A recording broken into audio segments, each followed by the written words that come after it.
Beloved offshore power boater Rusty Rahm, heading to prison now. His official name Russell Jason Rusty, known to most people down here at the lake. Rahm pleaded guilty to a federal felony of conspiracy to commit mail fraud, and he was sentenced in a U.S. District Court in Minnesota January 7th.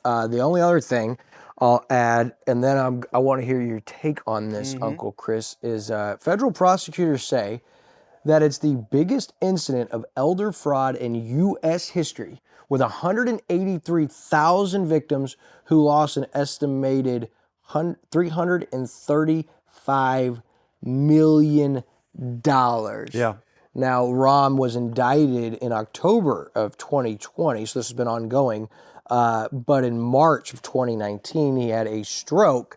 And so that kind of has complicated things, but they handed down his sentence, and this is just wild, Uncle Chris. Yeah, so Rahm, one of 61 alleged conspirators in this scheme. It involved targeting elderly individuals and fraudulently charging them for magazine subscriptions over a period of 20 years. So that was the scheme. He was sentenced to 10 years in federal prison, 2 years supervised release, and the requirement to pay back over $103 million, right, in restitution. And as you mentioned, he had this stroke in a hotel room, I think in Las Vegas in 2019, laid on the floor, unable to call for help for 18 hours. Obviously, a lot of damage physically and mentally was done.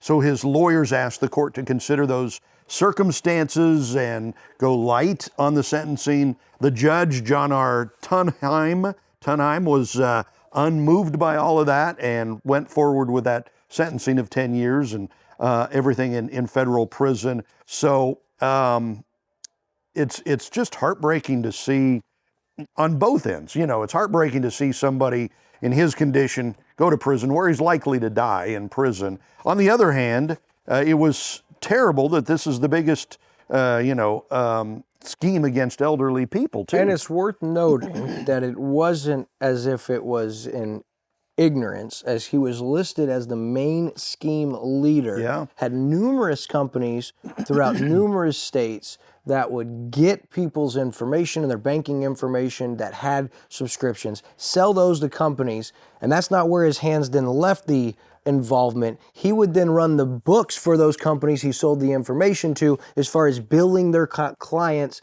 and collecting that money. And then he promised those people a portion of the proceeds for all of these fake subscriptions. So that's why he would be listed as a scheme leader. And this isn't now allegedly, this has now been handed down, and he has been sentenced to, as you said, 10 years in prison, 2 years of supervised release, and he has to report for his prison sentence on March 11th, 2025. Yeah. That's coming up. Coming right up.